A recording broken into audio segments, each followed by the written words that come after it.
Bonjour, ravi de vous retrouver pour ce premier 7-8 écho de l'année, le magazine économique de notre territoire. Sans plus tarder, voici le sommaire.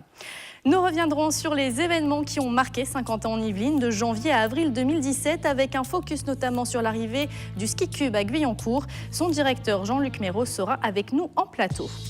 En 2017, l'agglomération a mis en avant les atouts de son territoire à travers de nombreux événements. Objectif séduire les entreprises. Christine Turquet de Beauregard, responsable du pôle attractivité et immobilier d'entreprise à 50 ans en Yvelines, nous en dira plus. Les événements économiques seront encore nombreux cette année à 50 ans en Yvelines. Quels sont justement ces grands rendez-vous en 2018 ? Réponse dans ce numéro avec Anne Failly, directrice générale adjointe au développement économique. Les 4 premiers mois de l'année 2017 ont été riches en rendez-vous économiques à Saint-Quentin en Yvelines. Sans plus tarder, voici une première rétrospective et on en parle ensuite avec notre invité. Inauguré fin décembre 2016, c'est en janvier 2017 qu'une dizaine de start-up ont pu intégrer le Ski Cube, un nouveau lieu dédié à l'entrepreneuriat et à l'innovation situé à Guyancourt. Le Ski Cube, c'est avant tout un accélérateur de croissance, un accélérateur de contact, d'échange, en même temps très rapidement une espèce de concentration de savoir-faire qu'on leur donne dans les 6 mois, c'est quasiment l'équivalent d'une grande école de commerce. Fin février, 50 ans en Yvelines organise sa 21e semaine de l'emploi et de la formation. Le principe, permettre aux Saint-Quentinois de s'informer et de découvrir les métiers qui recrutent. Une quinzaine d'événements a permis aux personnes en recherche d'emploi de rencontrer des entreprises. Le 22 mars, plus de 450 entrepreneurs s'étaient donné rendez-vous au siège de Bouygues Construction pour la 2e grande soirée des entrepreneurs de Saint-Quentin en Yvelines. Au programme, table ronde sur l'innovation et remise des prix des projets innovants. Lauréat dans la catégorie PME, Etinov pour son projet EtiWatch, une montre connectée. L'EtiWatch est un projet très intéressant actuel, notamment pour sécuriser les malades d'Alzheimer. Donc c'est un projet innovant avec ce qu'on appelle de l'Internet par l'objet, de l'objet connecté. Alors vous l'avez vu, le début de cette année 2017 a été marqué par l'arrivée des premiers incubés au Ski Cube. Jean-Luc Méraud, bonjour. Bonsoir. Vous êtes le directeur du Ski Cube à Guyancourt. Alors depuis un an, combien de start-up ont pu bénéficier de ce dispositif ? Alors sur l'année 2017, une douzaine qui ont été sélectionnés par un comité dédié qui est présidé par le président de la communauté d'agglomération de Saint-Quentin. Et donc nous avons retenu une douzaine de start-up sur une trentaine de candidatures. Alors c'est un accompagnement qui dure entre 6 et 24 mois. Voilà, c'est ça. Donc c'est un contrat que nous avons avec ces jeunes dirigeants d'entreprise qui courent sur une période qui peut aller de 6 à 24 mois. Absolument. Alors est-ce qu'il y a déjà des start-up qui volent de leurs propres ailes justement grâce au Ski Cube ? Alors, pas encore, mais nous sommes dans une période où effectivement cette échéance se rapproche pour beaucoup d'entre elles. Aujourd'hui, certaines d'entre elles peuvent espérer développer du chiffre d'affaires à très court terme, je pense dans le trimestre qui vient. Et pour d'autres, nous sommes dans une logique un peu différente, une logique plutôt d'expérimentation qui devrait leur permettre, avant d'entrer leurs produits sur le marché, de le tester, en tous les cas sur le territoire de Saint-Quentin. C'est ce que nous faisons et nous mettons tout en œuvre pour que ça puisse se faire dans les meilleures conditions. Alors pour 2018, est-ce qu'il va y avoir de nouvelles promos ? Alors évidemment, l'objectif, c'est d'abord d'être très sélectif pour être dans une logique plutôt qualitative. Donc nous avons de toute façon des arrivées et des départs de manière semestrielle. Et pour l'année 2018, nous espérons avoir entre 8 et 10 nouveaux incubés.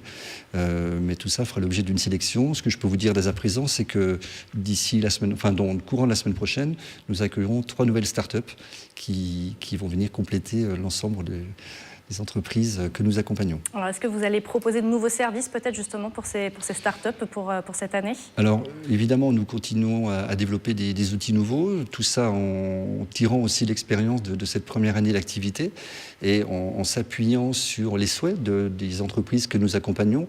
Donc le financement fait l'objet d'une réflexion toute particulière. Nous avons à ce jour des dispositifs qui permettent aux entreprises d'amorcer une activité, mais nous devons peut-être aller au-delà et c'est en tout cas une réflexion que nous portons. Le business également est un sujet important. Le Sky Business Day est une opération que nous menons depuis 2 ans maintenant et qui non seulement doit perdurer, mais peut-être se développer. Voilà, donc nous avons beaucoup de pistes de réflexion. puisque le territoire est très riche et les entreprises sont particulièrement demandeuses. Voilà, et pour plus d'informations, un site internet, le www.skyentreprise.com. Absolument. Merci Jean-Luc Méraud.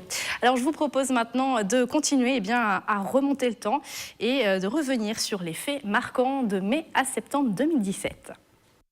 Le 1er juin, Moveo, le pôle de compétitivité en recherche et développement automobile et mobilité, avait choisi l'Estaca à Saint-Quentin-en-Yvelines pour sa convention annuelle. L'événement a réuni tous les acteurs majeurs de ce secteur. Au programme, expositions, ateliers et conférences autour de ce thème, mobilité urbaine de la contrainte à l'adhésion. Du 29 juin au 2 juillet, le Golf national de Saint-Quentin-en-Yvelines accueillait la 101e édition de l'Open de France. Cette année, la compétition a pris une nouvelle dimension avec l'arrivée du groupe d'investisseurs chinois HNA. Pendant 4 jours, les meilleurs golfeurs mondiaux se sont affrontés devant 50 000 spectateurs. Nous sommes ravis de cette montée en puissance de notre Open national et puis on croise les doigts pour que ça se poursuive dans tous les temps du terme. Un mois de juillet marqué également par un anniversaire, l'UVSQ a soufflé ses 25 bougies. L'Université Versailles-Saint-Quentin qui se place en 2017 au 40e rang mondial dans le prestigieux classement de Shanghai. Une distinction en sciences de la Terre qui atteste notamment du niveau d'excellence des équipes de recherche. Enfin, pour la rentrée 2017, Saint-Quentin-en-Yvelines a organisé le 7 septembre son premier salon en lien avec le tourisme d'affaires, le Sky Mice Day. En parlant, en échangeant sur différents rendez-vous, on s'est rendu compte que d'une part, il y avait une véritable offre, que les partenaires ne se connaissaient pas forcément, donc c'était bien de les réunir. Une première édition qui a rassemblé une 60aine d'entreprises travaillant dans l'événementiel. Christine Turquet de Borgard, bonjour. Bonsoir. Vous êtes responsable du pôle attractivité immobilier d'entreprise à Saint-Quentin-en-Yvelines. Alors on vient de voir un sujet sur le Mice Day. Justement, en quoi c'est important pour Saint-Quentin-en-Yvelines de miser justement sur le tourisme d'affaires ? Le territoire de Saint-Quentin, donc, de toute façon, veut agir auprès des entreprises du territoire et les mettre en rapport. C'est vrai que là, le Mice Day était le premier salon événementiel réalisé à Saint-Quentin, en plein air, ce qui est plutôt une première. En général, les salons du tourisme d'affaires se déroulent plutôt sur Paris. Et là, donc, nous avons voulu créer cet événement, un événement plutôt ludique, avec 4 espaces différents au sein de ce salon, et dans lesquels, justement, les entreprises présentes, on a eu plus de 360 entreprises, des TPE, PME, des grands groupes, qui sont venus découvrir, justement, l'offre que pouvaient proposer les entreprises saint-quentinoises, des offres à la fois sur des séminaires, des événements d'entreprise, et pouvoir tester en direct sur place, puisque c'était un salon qui se voulait ludique. Les entreprises pouvaient tester à la fois les traiteurs, des vols de drones, il y avait des magiciens, enfin voilà, donc un salon très différent de ce qui peut se passer normalement. Alors juste un mot sur cette étude sur le tourisme d'affaires qui avait été lancée justement peu après le Mice Day pour un petit peu mieux connaître la clientèle. Où en est cette étude ? Alors cette étude, nous attendons justement pour le 7 février les résultats déjà du diagnostic, puisqu'il faut d'abord savoir ce que l'on a sur le territoire avant de pouvoir proposer une stratégie et de pouvoir surtout essayer de définir une filière sur le tourisme d'affaires, car c'est quand même une filière importante. Et donc là, pour le moment, nous en sommes à la phase du diagnostic. Le 7 février, nous organisons un événement justement au Ski Cube, donc on rebondit, un événement au Ski Cube pour présenter à la fois ce diagnostic et présenter également le dispositif de la Ryder Cup. On en parlera d'ailleurs dans quelques minutes avec Anne Failly, justement, parce que c'est un des grands rendez-vous de 2018. Alors Christine Turquet de Borgard, vous êtes également responsable du pôle immobilier d'entreprise. Saint-Quentin-en-Yvelines, justement, était présent sur plusieurs événements cette année. On va regarder justement cette dernière rétrospective, on en parle juste après. Merci. 600 entreprises, 700 participants et 4000 rendez-vous d'affaires. C'est le bilan de la 2e édition du Sky Business Day le 5 octobre dernier. TPE, PME et grands groupes ont pu se rencontrer. L'occasion également de découvrir un nouveau service, la Sky Business Map. C'est toutes les ressources de Saint-Quentin-en-Yvelines qui sont mises à disposition des entreprises. C'est pour elles la possibilité de trouver un fournisseur, un partenaire, un client dans l'environnement local. Les acteurs de l'immobilier avaient rendez-vous le 20 octobre au Novotel de Saint-Quentin en Yvelines. Plus de 250 professionnels ont pu découvrir les opportunités foncières et immobilières sur notre territoire, mais aussi à Versailles-Grand-Parc et Paris-Saclay. Mardi 28 novembre, le Ski Cube accueillait les 7e rencontres créatives. L'association regroupe une centaine de femmes chefs d'entreprise. Pour cette édition, le sujet de l'argent était abordé sous tous les angles. Pour cette fin d'année 2017, Saint-Quentin-en-Yvelines était présent au CIMI. La 16e édition du Salon de l'immobilier d'entreprise avait lieu au Palais des Congrès à Paris. Il est indispensable qu'on soit là, qu'on rencontre tout le monde, qu'on voit les nouveautés, les innovations, les nouvelles propositions, comment on peut être plus rentable, être plus rapide, être plus simple. Christine Turquet de Bourgard, on vient de le voir, l'année 2017 a donc été plutôt bonne en termes d'immobilier d'entreprise. Alors j'imagine que du coup, les voyants sont au vert aussi pour 2018. Tout à fait. Alors en 2017, donc, on a eu plus de 140 000 mètres carrés de mouvements et de transactions en immobilier d'entreprise, aussi bien pour la partie tertiaire, les bureaux, et la partie activité entrepôt, ce qui est plus du double par rapport à l'année 2016, avec des très grandes signatures d'envergure, avec le conseil départemental 78, avec Assystem, avec BMW. Même chose pour l'activité, de très belles signatures avec la société Ensol, qui est une filiale d'Airbus, le groupe Legendre qui continue de s'étendre, Nature et Découverte qui re-signe un nouveau bail sur 15 000 m² à Trappes. Donc beaucoup de très belles signatures.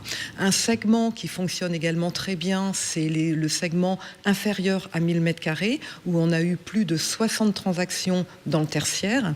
Et nous avons encore des négociations en cours qui doivent aboutir en début 2018. Et là, ça commence, on va avoir une année plutôt prometteuse également. Merci Christine Turquet de Bourgard. Alors juste en face de vous, Anne Failly, bonjour. Vous êtes la directrice générale adjointe du développement économique à Saint-Quentin-en-Yvelines. Nous sommes en 2018. Quels sont les grands rendez-vous qui nous attendent ? Alors évidemment, nous l'avons évoqué, le grand rendez-vous qui nous attend, c'est l'accueil de la Ryder Cup en septembre 2018. Troisième événement médiatisé dans le monde. Les caméras du monde entier auront les yeux braqués sur Saint-Quentin-en-Yvelines. C'est évidemment pour nous un enjeu tout particulier d'attractivité. Nous avons déjà la chance sur Saint-Quentin-en-Yvelines d'accueillir de nombreuses filiales de groupes internationaux dans les secteurs technologiques et on a bien sûr à cœur de pouvoir promouvoir l'offre d'accueil pour tous ces investisseurs qui viendront à la fois profiter de cet événement, mais c'est l'occasion aussi de nouer des contacts business avec eux et de promouvoir l'Île-de-France et Saint-Quentin-en-Yvelines. Est-ce qu'il y a d'autres rendez-vous hors la Ryder Cup ? L'attractivité, c'est un rendez-vous qu'on retrouvera comme cette année au MIPIM, au CIMI. Avec le MIPIM, donc c'est le salon au des MIPIM entreprises. fin mars à Cannes sur une dimension internationale. Le CIMI en fin d'année, avec l'objectif d'avoir une année 2018 sur les mêmes auspices que celle de 2017, avec un objectif pour nous en termes d'attractivité qui est bien sûr de bénéficier, d'accompagner cette dynamique des entreprises de notre territoire, mais aussi d'attirer de nouvelles sociétés. L'attractivité de nouveaux comptes fait partie de nos priorités sur 2018. Merci Anne Failly d'avoir été présente sur notre plateau. Vous voulez peut-être ajouter un dernier mot ? Oui, parce qu'au-delà de l'attractivité, nous avons placé l'ensemble de notre plan d'action 2018 sous le signe de la transformation numérique. Notre président, Jean-Michel Fourgousse, a souhaité que le numérique, compte tenu de son potentiel en termes de développement économique, en termes de facteurs de croissance, en termes de création d'emplois, soit au cœur de notre action tout au long de l'année 2018. Alors comment ça va se traduire de façon opérationnelle ? Nous avons mené très récemment une étude qui a montré que plus de 5000 offres d'emploi dans le secteur du numérique ont été publiées par des entreprises localisées sur Saint-Quentin-en-Yvelines pendant le premier semestre 2017. On voit bien qu'on a un enjeu tout particulier de former, d'offrir des opportunités professionnelles nouvelles aux habitants de Saint-Quentin-en-Yvelines et donc de répondre aussi aux besoins des entreprises. Et on suivra ça sur TV78. Oui, on aura l'occasion de vous présenter ces 300 futures nouvelles places de formation que nous avons mis en place avec un certain nombre d'organismes. On viendra vous présenter ça dès le mois de mars. Merci Anne Fayet, merci à tous les trois d'avoir été présents sur ce plateau. Voilà, ce numéro touche à sa fin. Merci de l'avoir suivi. On se retrouve mardi 23 janvier pour un nouveau 7-8 Éco. À très bientôt.